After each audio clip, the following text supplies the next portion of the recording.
All right, welcome to your next KCS short task video for social studies. What we're going to do first, though, is we're going to start and look through last week's task. Let me share my screen real quick so we can look at it together.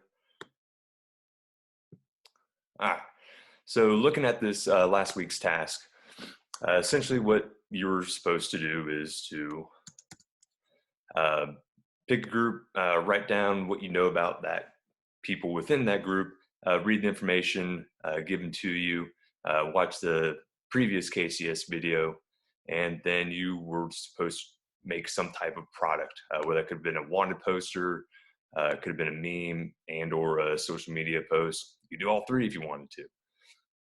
But quickly going back through that information, we're looking mainly at the Catholic Church and what the issues were there. There was a lot of corruption going on. You had priests who were supposed to be able to interpret the Bible for the individuals, the congregation. However, can't really do that when you can't read. So going on through this, one of the main people that you read about and should know about is Martin Luther. A lot of what he's known for is pretty much talking against indulgences out publicly. And he did so famously by writing 95 theses, or essentially statements that went against the Catholic Church's use of indulgences. He would nail these to the Wittenberg Cathedral door in Germany, and in doing so, he was brought before a diet or a council of leaders in the city of Worms, where he would be excommunicated from the church. But from this, he creates a new denomination called Lutheranism.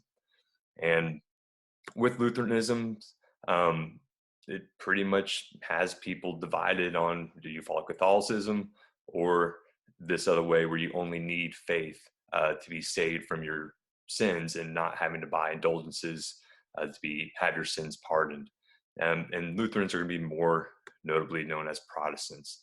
And this would spin off from John Calvin, where this denomination of Calvinists within Lutheranism or the Protestant Church, the main difference there was predestination, where the belief that God already knew who was going to be saved and who was not going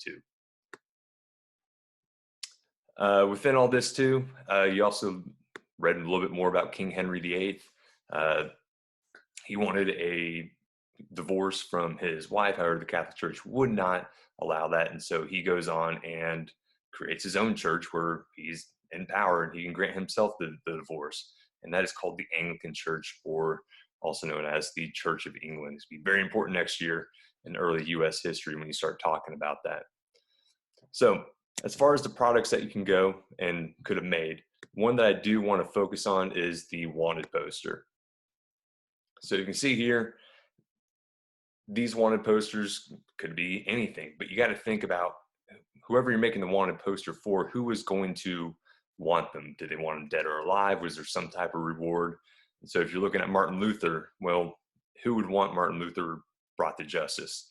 Obviously the Catholic Church. If you did a wanted poster about the Catholic Church and the clergy and those selling indulgences, right, it might be someone like Martin Luther saying, hey, we need to stop the Catholic Church from what they're doing. Here's the reasons why, so on and so forth. So this week's task kind of goes off what Martin Luther did. Let me pull it up here. So Martin Luther created a 95 theses or statements about the sale against indulgences, and you're going to do something very similar to that this week. So reading through this together, Martin Luther was motivated to write down 95 statements about things he saw the Catholic Church was doing wrong and he felt needed to be changed. And so down here, there are some examples of this. Let's look at number 44. All right, because love grows by the works of love, man thereby becomes better. Man does not, however, become better by means of indulgences, but is merely freed from penalties. And so if you look about that, well, how do you interpret that? What is Martin Luther meaning? Essentially, he's saying that to buy indulgences doesn't make you a better man. It just forgives you from your sins. Doesn't necessarily make you a better person. So with this, what are some things that you would like to see change in the world? It could be at home, it could be at school, it could be nationally, it could be globally. What you need to do is come up with at least 10 statements and write them down. This is kind of like your thesis. Then answer the questions at the end. Your statements do not all have to be directed at the same authority. Some may be directed, I don't know, perhaps by your parents, some of your teachers, administrators. Some could be towards the local government, national government, could be even against global leaders. So you really want to put some thought into this and what you write down, because these statements are pretty strong. They need to be meaningful.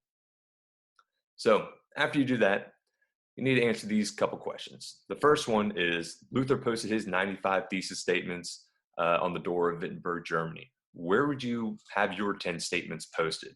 And explain why. So maybe have one that's directed at the school, right? Maybe you want lunch to be free, or you want better options at lunch of food that you like, right? And so if you have a lot of statements, about the school that you want to see changed, well, where would you post that? Would you post it in the front of the school door, in front of the office door, maybe the principal's door, something like that? After you do this, number 2 says, Luther also sent his 95 theses to the Archbishop, along with a letter explaining his concerns with the Catholic Church's activities, right, such as the sale of indulgences. I want you to write a letter to one of the authorities addressing your 10 statements. Explain your concerns to why you see a need for change. Rather than just simply being critical, can you be convincing in a way that might win the authority over to your side? So again, if you think something's wrong with the school lunch, right, write a letter to the principal, okay? Maybe it could be someone that's that works for the county, and see, can you not just criticize what's wrong, but can you convince them, right? Can you write your thoughts clearly and concisely enough to where you're going to be persuasive enough? All right, other than that, good luck, and look forward to seeing what y'all come up with.